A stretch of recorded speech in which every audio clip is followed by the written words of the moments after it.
please subscribe and don't forget to press the bell icon to get notified whenever we upload a new video.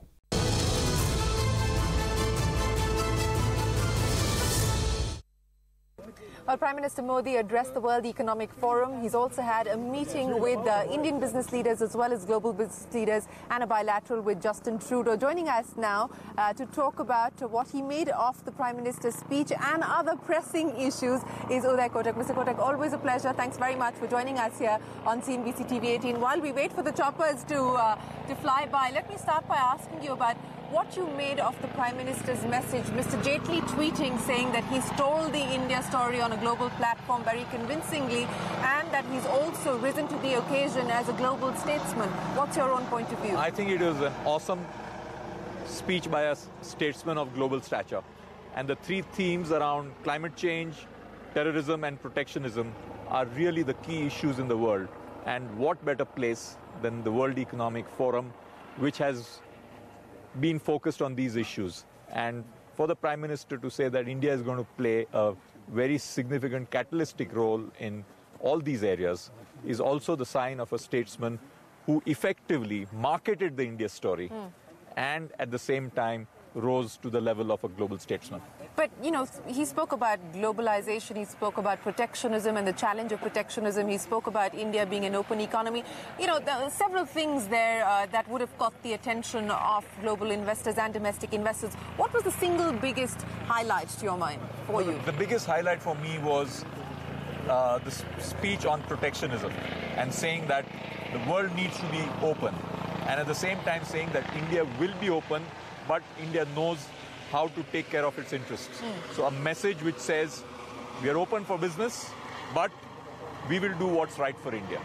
I would imagine that echoes a little bit of what you've been saying as well, because you very recently stated that, you know, a lot of Indian jewels are now foreign owned, and in fact, foreign savers are benefiting from these companies. You said that the policy framework, while it needs to encourage foreign direct investment, also must ensure that we have significantly strong Indian homegrown companies. What do you mean? Now, what I mean is, first of all, I'm not saying we protect Indian businesses. That's not the core of what I'm saying.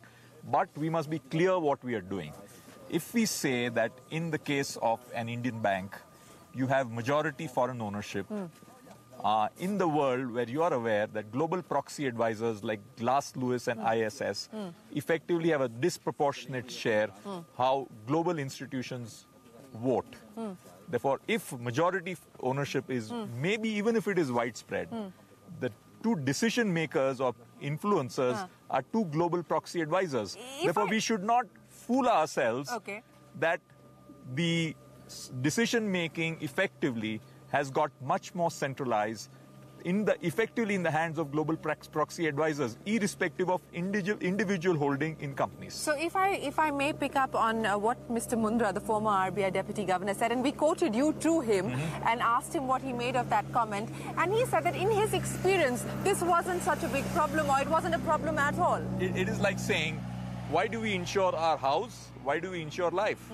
Then we should not be insuring at all. The insurance industry should be dead and gone long ago. So foreign direct investment, 100%, if at all, for the banking sector. We don't know if it's going to happen or not. You believe that that is a complete no? You've got to divide it into two parts, okay? One is if foreign banks want to set up wholly owned Indian subsidiaries. I think that's a separate policy, and that is different, and I think that should be fine within the framework of reciprocity and everything else. But to say that we call ourselves Indian private sector banks, and then we say that, okay, 100% foreign ownership is okay, but we are Indian private sector banks. That's not on. Okay. Let me ask you about another issue that you've been talking about, and that is the possibility of a bubble in some of the small cap and mid cap companies. Today, the Sensex is 36,000. So, you know, the market continues to rally irrespective of concerns on valuations and so on and so forth. What is getting you worried at this point in time? First of all, money makes the world go round. So whether it's global money, which is seeming to be opening the new year with a bang, so we're seeing a positive sign on that. Combine that with the fact that for the first time, many first-time investors have come into mutual funds in hordes. at a time when, thanks to demonetization and GST, we have seen money move away from real savings in terms of real estate and gold into financial savings. So these are newcomers. They are putting money into funds and unit-linked policies and stuff like that. They have not experienced any volatility because they have no history. So are we in the midst of a bubble in that space? I don't think we are in the midst of a bubble. What I have said is that we risk a bubble if continuing large amounts of money, which on a broad funnel come into a small pipe of a few hundred stocks, and particularly in small and mid cap, where we also have questions about the levels of governance. But what can you do if the money is going in? I mean, who's to stop it? So I agree, but the question is, we should be clear that when things go wrong, investors and savers, and then you will have investigations and everything, blaming the system. We have to be aware about the risk. But it's not just India, globally as well. I mean, you know, whether it's the equity markets or other asset classes, we've seen a significant move up. And that is worrying some people like yourselves to suggest that maybe this overconfidence is a symptom of the fact that things are overdone. Shereen, against that, I think you ought to look at the fundamentals. I think the US, for example, lower tax rate means dramatically higher earnings. At the same time, I think the India story is getting better. I see the pain of demonetization and GST behind us. That the fundamental structural story of India is getting better. And that needs to reflect in fair valuation. Now, what is fair valuation? Say large cap, mid cap, small cap, is a matter of judgment and opinion. And that is where I think we have to be clear that especially first-time savers, we got to nurture them and make this into a structural, long-term bull market rather than a hit and run. Okay. Let me then ask you, sir, about your own plans to bring down your stake in the bank. And you have till December of 2018. What's the most viable option? So we are evaluating various options. So at an appropriate time, we will communicate. Consolidation? At this point of time, we are evaluating various options, and I'm not in a position to comment on any specific. I want to ask you about specifics, but do you believe that 2018 could be the year where you could... You're asking me what I have just replied. No, you just said that you're looking at various options. I'm saying, do you believe that 2018 could be the year? Various options means various options of whatever are the possible options for us as a bank to look at. What do you make of the consolidation that we're seeing within the banking and the NBFC space? I think these are all positive signs. And I have always been a believer that over time, I think stronger entities, more productive entities is the way to go. That does not mean I'm giving any signal on any of the options. And I don't want any misunderstanding at all. Got that. So finally, let me ask you, sir, do you believe that it's in terms of the economy, things are looking stronger today, and do you see a revival as far as we are clearly seeing a pickup in loan growth. If you noticed our December results, we have grown our loans at 23%. We are seeing our earnings growth. We grew at 28% for the December quarter. So we are seeing things come back, and we feel pretty good about the state of the financial sector, particularly our positioning. And we think this is a significant structural opportunity for players in Indian financial services. Mr. Kotak, always a pleasure, sir. Thank you very much for joining us on CNBC TV18. Uday Kotak here, joining us from Davos.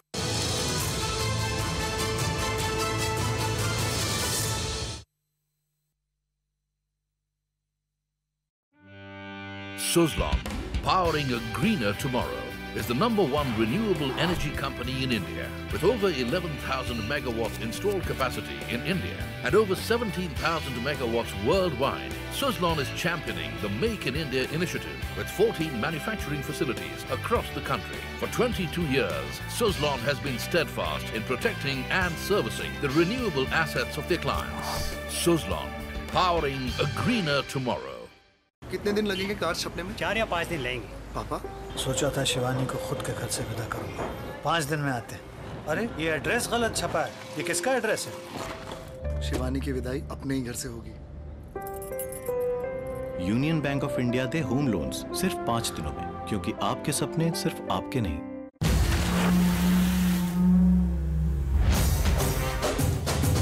Escorts, engineering the fundamentals of growth. India, we are ready. On the occasion of 69th Republic Day, Punjab National Bank conveys greetings to the customer and citizens of the largest democracy of the world. Jai Hind. Punjab National Bank, the name you can bank upon.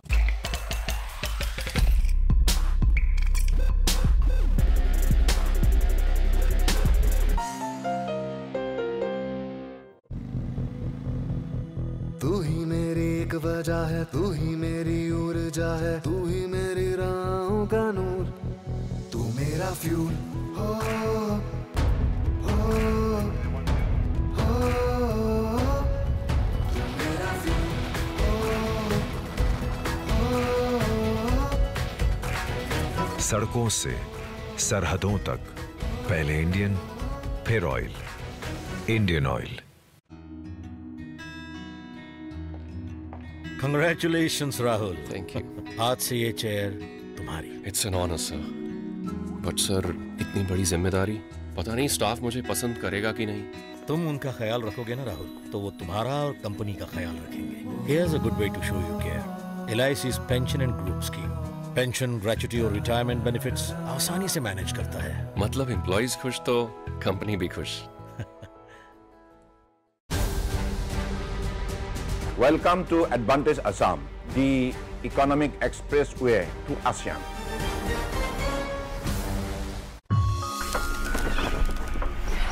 Union Bank of India wishes you a very happy Republic Day. Union Bank of India, good people to bank with. Ni hao. Did you make this? Yes, I did. This is the best Chinese I've ever had. An all-new menu at mainland China.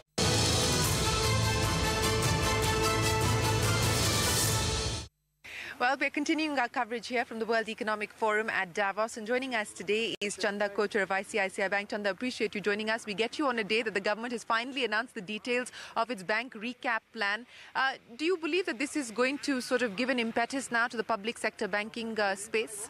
Well, I think it's good because, you know, some substantial amounts of capital have been announced for some banks, and also the time period, that is by 31st March. So I think it's good to take away the uncertainty, to have substantial amount of capital committed.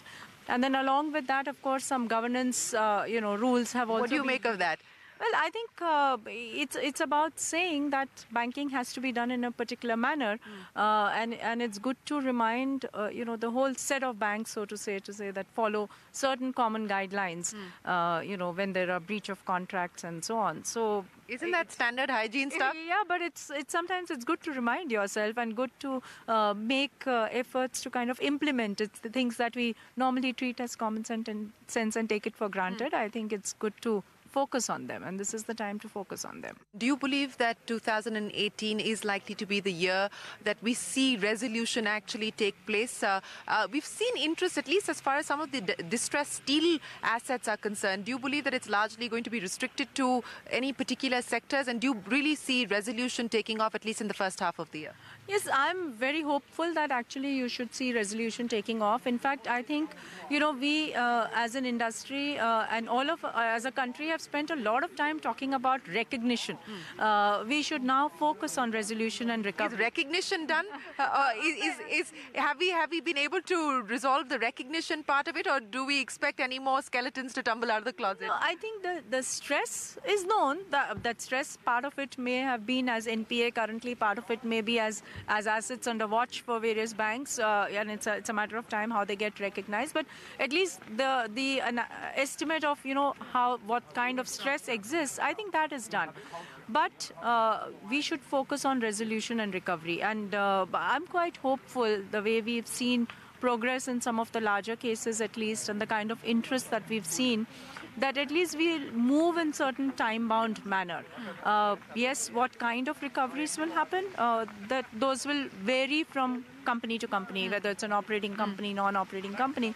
But I think this year will set the benchmarks of how resolutions take place to a lot of assets. In terms of timelines, the SBI chief yesterday in his conversation with me said that in terms of the first NCLT list, he hopes that by March or April, we should expect some degree of conclusive action. What would your estimation be? Yeah, I would agree with that. Actually, in fact, it was in this quarter that we should have seen some conclusive. But we've got the deadline extended. We've got some extensions. So, yes, if not March, by April, around that time, we should see the ball starting to roll. Okay. In terms of vulnerable sectors now, and steel is a sector that is rebounding. This was a big concern area for the banking system. What is the new steel today? No, I think, the country is kind of looking at sector by sector and trying to resolve and arrive at what needs to be done around the sector. So as you say, steel, I think, a lot of the policies changed, the minimum import price and so on, and various other things which have ensured that the steel industry capacity utilizations have gone up, profitability has gone up. So we have to look at sector by sector and try to What's looking vulnerable today? Well, it's a known fact that, there are various power projects that are kind of half implemented, so we still have to work through resolutions on those. One of the other issues that's being red flagged, at least by agencies like Moody's, ICRA, etc., is the affordable housing segment and the delinquency rates expected to rise there. You've got, about 6,700 crores of an exposure to that segment. Is that something that you see as well? I think, first of all, this is a segment where the growth has just started. As the investments in affordable housing comes and as these affordable houses get built, I think the growth here potential is huge. But in every growth area, we have to make sure that we do our due diligence and then undertake the business and take part of growth. So as far as we are concerned, we've actually so far have had very good credit experience. I think, we are not seeing a cause for worry. But the basic principles that all of us will have to follow is that even this lending should be done on the basis of earning capacity and not just on the basis of the fact that someone is buying a house, so the money has to be lent. I think that basic principle of banking, that lend against cash flows and lend against earning capability and not just the, only the monetary value of the asset. Let me get you to weigh in on the current debate, which is back on the table now, and that is whether 100% foreign direct investment in the banking sector should be allowed or not. It was something that was toyed with in 2015 as well. We understand that it might be discussed, but if at all it is, what's your thought? I've always believed that the more freedom you allow for capital movement, I think finally it actually shows up in the buoyancy of the sector. So I think we have to look at capital flow in that. So that's the positive of it. And in fact, if you look at the banking industry, there are anyway checks and balances in terms of who can take ownership. RBI has that not more than 5% in some form and not more than 10% in some form. So I think that Uday Kotak says we're not paying attention to proxy advisors. Well, but I think there are a lot of checks and balances built in. So as long as the checks and balances are properly implemented, I think, more and more freedom and movement of capital always brings efficiencies and buoyancies. Well, Chanda, always a pleasure. Thank you very much for joining us here in Davos. Cold hand, sorry.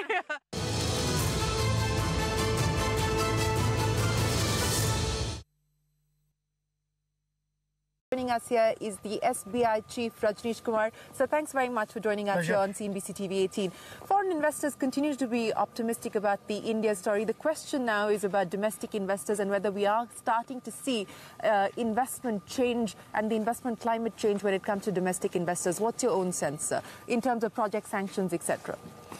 Project pipeline is still, I would say, is not as strong as we would like it to be. But otherwise, we know that domestic large corporate houses, they had some problem on the leveraging. Many corporate houses, they had issue on the asset quality front. So we are gradually coming out of that. And once that happens, then we can see better investment climate in the country as far as the domestic... You're saying gradually coming out of the deleveraging problem. NCLT, the first list and the second list, how confident do you feel about things moving on both of those? So right now they're on the track. Of course, in most of the cases, there was a time extension of 90 days, which is permitted as per the process. But quite a few cases, the resolution plans have come in and they are being evaluated. So the first list, which was deferred sometimes in July and August, I am very hopeful that by end of March or mid-April, at least for those 12 large cases, the decision would have been taken. By April or March for the first list? First list. Okay. And then it is a continuous process. And now it has become a continuous process for the banks and the financial creditors also. That wherever they feel that the resolution or any settlement is not possible or not seeing the light of the day, then the best course of option for the financial creditors and as well operational creditor remains that they go to the NCLT and initiate the process on the insolvency and bankruptcy code. So that way, it has become some sort of a time-bound process and brought a lot of time discipline. So what about the second list? If you're saying first should get resolved or at least meet with some kind of conclusion by March or April, then what about the second list? So second list was all November and December. So that would be somewhere in June or July. Okay. Before we can see the resolution plans coming in. But in any case, that should now become a part of the normal process. Okay. What's your own sense on loan growth, sir? Because it's, it's flattered to disappoint so far. What's your own take on that? So if you look at from the sector specific, then consumer loans are growing at a very good pace and there has not been any slowdown. The corporate credit is still, the growth continues to be muted. And which it will remain for some time because as we press that the corporates have to deleverage, that is one. Second is the sectors where there is overcapacity, then the people would not like to invest. But the investment will definitely be the sector-specific investment. One big turnaround story which I am seeing is around the steel sector, where everybody is bullish. And 1.5 years ago, there was a lot of gloom and doom around the steel sector. Okay, so steel you're seeing a recovery. And that is evidenced by the fact also that in all the steel sector references to NCLT, there is a lot of interest amongst the investors, both domestic and overseas. So this is a sign of the things to come. And the steel sector is one sector which is one of the core sectors and which indicates shape of the things to come. If the steel sector people are bullish, it means that they are bullish about the overall economic recovery. Do you believe that the worst is behind us now and what can we expect now? So I would say that worst is behind the banking system because the fresh accretion to NPAs that has tapered down. And as the resolution starts happening, then the gross NPA as well as the net NPA number should start coming down. There's been a lot of criticism of the revenue stream that you've been able to capitalize on account of the non-maintenance of minimum deposits. Is that something that you believe that consumers are right to be upset about? So the question is that how do you again look at it?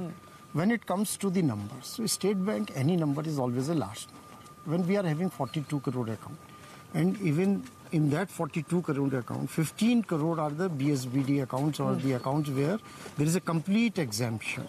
We don't charge senior citizens. We don't charge where people are getting social benefits. We don't charge students. So there is a complete list of exemptions. And our charges are also very, very moderate.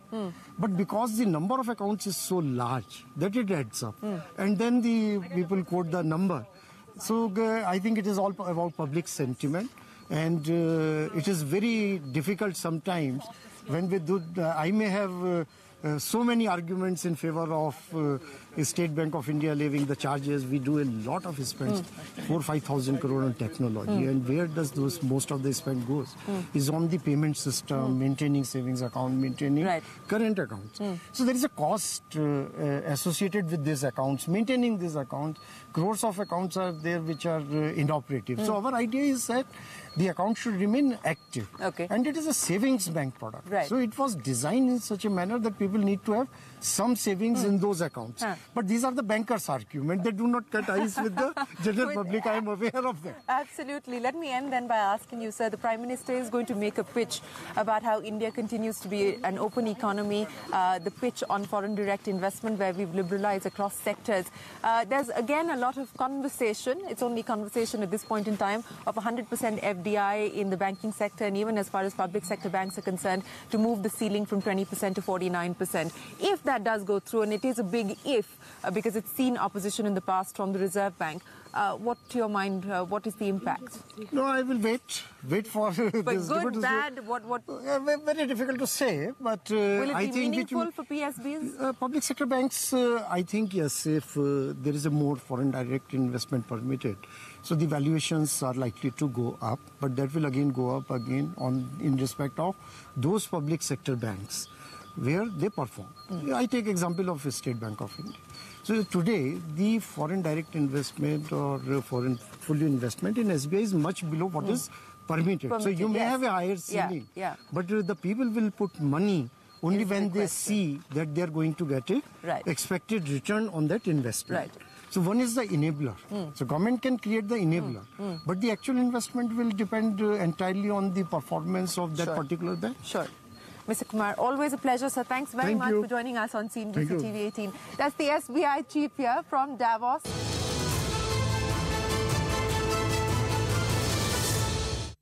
Well, we're kicking off our coverage here in Davos with the Tata Sons chairman N. Chandrasekharan. Chandra, appreciate you joining us here on CNBC TV18. Last year when you were here, the announcement of your taking over had been made. You hadn't officially taken over. It's been quite a year since then. Before I talk to you about Davos, let me ask you about the year that's been at Tata Sons. Yeah, it's been a good year, year full of satisfaction.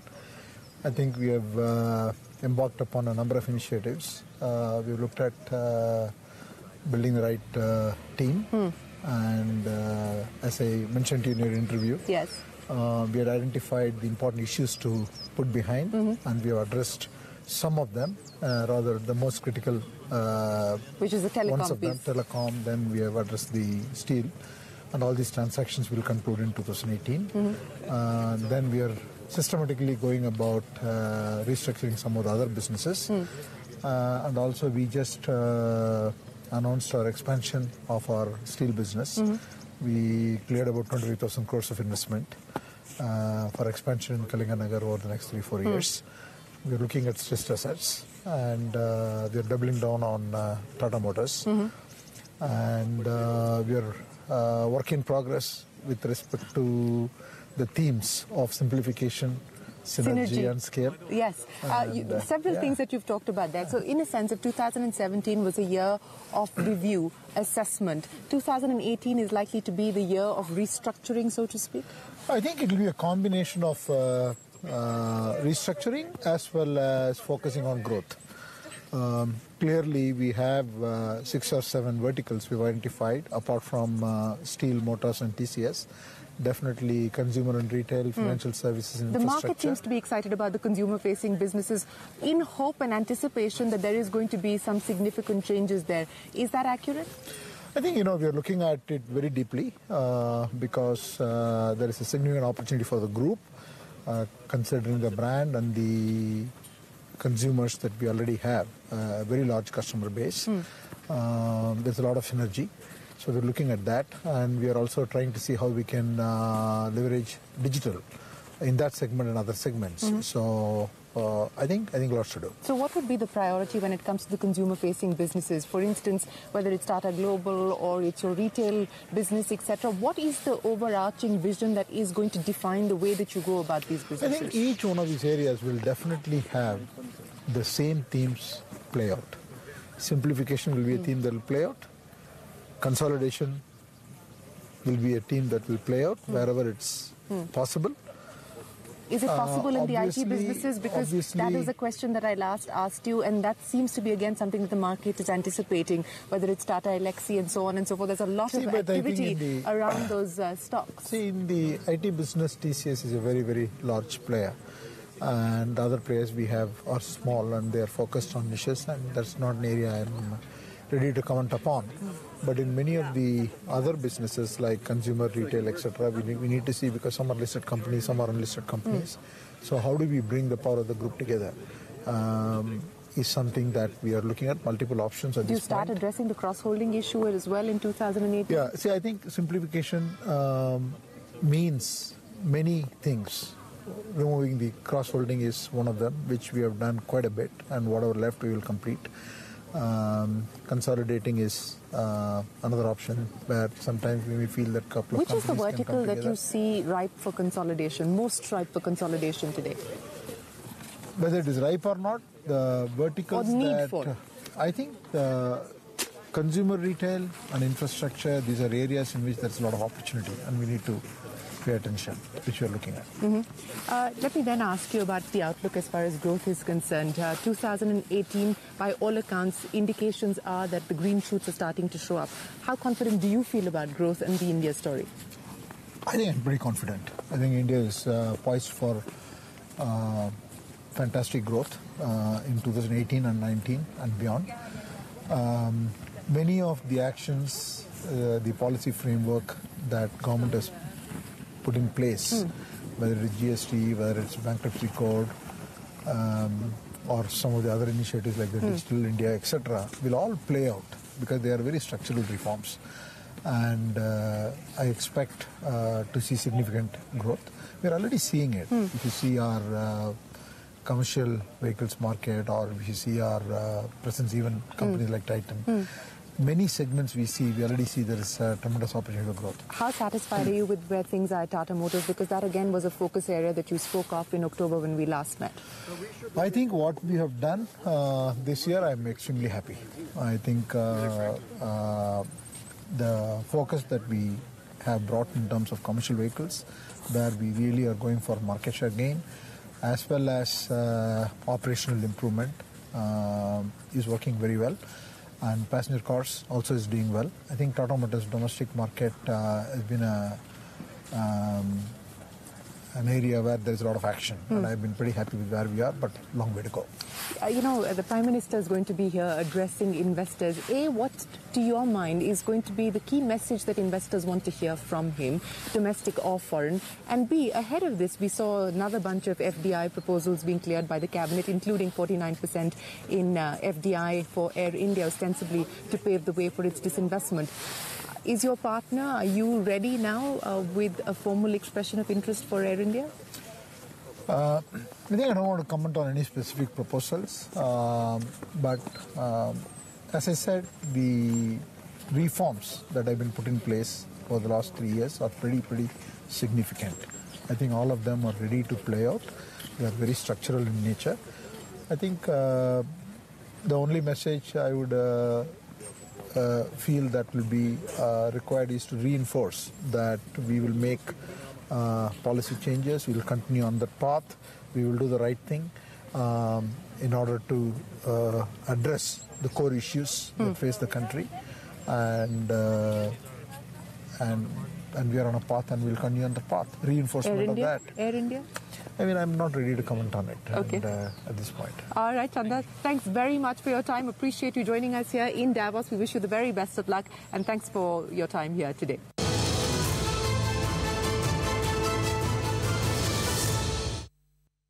Well, we're here in Davos, and PwC puts out its annual CEO survey. This is the 21st edition, and India has made it to the top 5 most attractive markets for 2018. Joining us now is the global chairman of PwC, Bob Moritz. Bob, appreciate you joining us here. First, about India. We've beaten Japan to get into the top 5. What's worked for the India story? I think 2 things have worked for the India story. One is the fact that when organizations around the world look at the demographics of India, they see tremendous opportunity. That goes to the workforce that's well educated and well positioned for the future, where perhaps other countries maybe not as well positioned, as well as the needs from a consumption perspective. So I think that's one very important thing that people are focused on. The second is, in fact, the reforms that Prime Minister Modi and the administration are trying to accomplish in terms of minimizing the issues around corruption or dealing with some of the issues around currency, the things that he's done in this past year. And people see that what he has done is actually starting to provide results. So I think people are willing to take advantage of the opportunities and see that as an opportunity for not necessarily just the short term, but the long term, that is obviously derived from the Indian organization in the country to drive ahead and be in the top 5. My expectation continues to be up in that top 5 over the next couple of years. Well, Prime Minister Modi is going to be addressing the plenary, the opening plenary here at the World Economic Forum. What is it that foreign investors would like to hear from the Prime Minister? What are the expectations? So I think for him, he's done a great job of talking about the assets of India. That goes to the workforce that's well educated, it goes to the consumption, it goes to the innovation that's starting to come through. I think the concern that CEOs on a worldwide basis say, well, help me understand how can he translate that at a federal level across the entire country down to the individual states and prefectures and the like, because local execution is most important. So bringing a degree of confidence that we can execute at a local level, I think, is what he's going to have to convey to continue to increase the level of confidence that the business community has in India to see the results at a local level, to take advantage and continue to invest at the level they need to. You know, we talked about the opportunities that India presents, and consumption continues to be the key growth driver. In terms of the challenges or in terms of the unaddressed issues, what is topmost on the minds of global CEOs? I think in the case of India, it's how do I actually gain access to the country to work together with some of the rules and laws that are in place in terms of co-investing or the requirements to be there. Second is the rule of law. In terms of the court system, when you have issues, how do you actually manage through those in a timely way with a degree of certainty that, in fact, it doesn't become uncertain to them. They like certainty in process, to know what to do and how to do it, not necessarily the end result, but at least the process to try to get to an end result. And I think that's where they'll be looking for more movement in that direction, more certainty, and again, at a federal level, but also at a local level, looking ahead. Let me ask you about uncertainty and uncertainty to do with your own business in India. We've got an order out from the market regulator. How do you propose to mitigate that risk? And what does it mean for PwC in India going forward? So look, this is an issue that came up 10 years ago. And as many know, we've spent a tremendous amount of time, energy, and investment to correct and learn from the lessons of the past. And in fact, we had independent reviews and a monitor take a look at what we have done over the last X number of years. And that monitor was satisfied with the work we've done. So we believe that the ruling is unfortunate because it didn't give us credit for the changes that we've made. Having said that, as you know, we're debating that now with the court in terms of the ability for us to enforce it. And we'll be positioned one way or another depending on the court's ruling going forward. I think what we want to do is make sure that the brand of PwC continues to expand because we're doing a lot of different things for companies, but also the country, as we think about some of the societal things that we're doing, not only in the audit business, but across all of our service offerings. So we will continue to invest in India. We believe we have a good quality organization, and hopefully this particular issue, which is very dated, doesn't have so much of a negative impact because it's so old. But nonetheless, we want to make sure that we can continue with the progress that we've had in the past. But pending the appeal, which you have moved in front of the Securities Appellate Tribunal, do you believe that this is going to be a significant deterrent from you acquiring new clients, especially as far as the audit practice is concerned? Well, clearly, depending on the court case, we have a limitation in terms of the ability for us to even gain new clients, which is very unfortunate because we actually think the quality of PwC is better than the competition based upon the investments we've made over the past couple of years in changing that game. So we're at an unfortunate point relevant to the court ruling. Our hope is that we can avoid that, but again, we're looking at all scenarios. We'll be prepared for that for the long term, but we're continuing to invest in India. We continue to believe that we need to be relevant in the audit space in India. We believe we have a compelling value proposition to deliver trust in society as you look at that, and the hope is that the court ruling allows us to continue that momentum that we've had in the past. Bob, thanks very much for joining us on CNBC TV18. Appreciate your time. Good to be here. Thanks.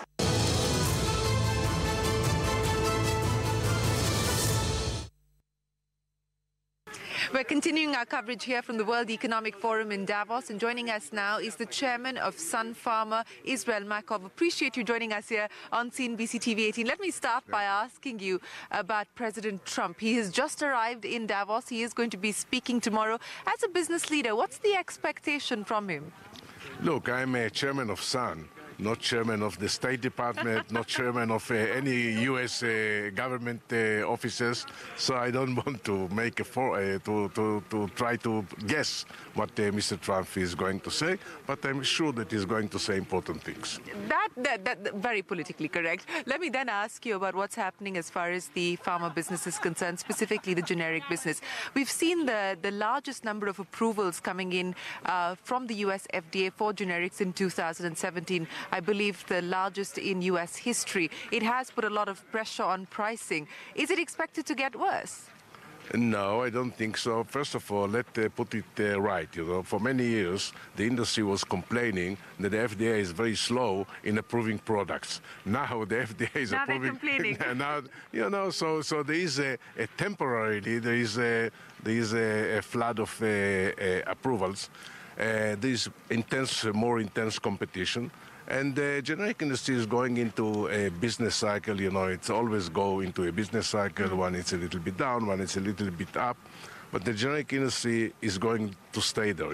It's not something that is going to disappear. It's a very important component of the healthcare industry. Without generics, the healthcare industry cannot really meet the price tag. But given the fact that you expect more competition and more competitive pressure, what is that going to mean in terms of business for Sun? I mean, the US is your largest market. Yes, first of all, it's the largest market, but we are gaining foot and gaining market share in other markets. Take emerging markets and other markets, and we have to be better. We have to compete. We have to do things in a better way. We will compete, and we will survive it. It's not something that is risking us. And we are ready to do it, and we are doing it.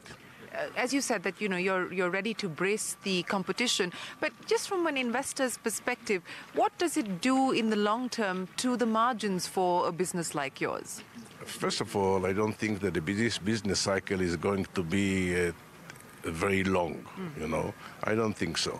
And therefore, the long term, Sun is going to provide a very nice return to its investors, like it did for many, many years.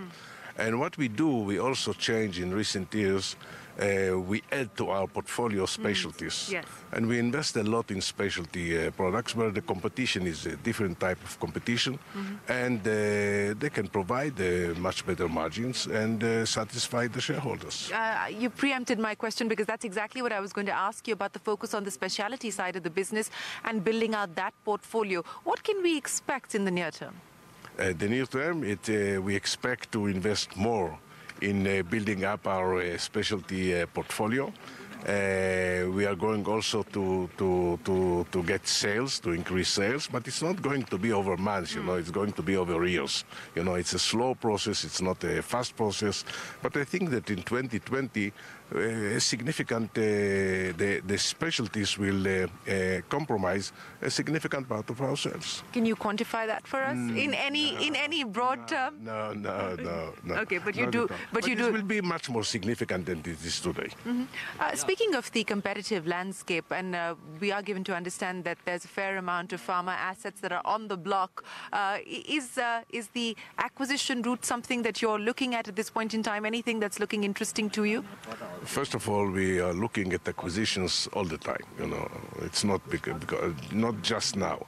But we are not looking for huge acquisitions. We are looking for acquisitions that will give us really added value.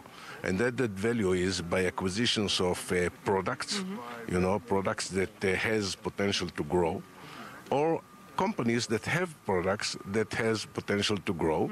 And this is another class of potential acquisition. This is an emerging market where we want to get a better leadership position.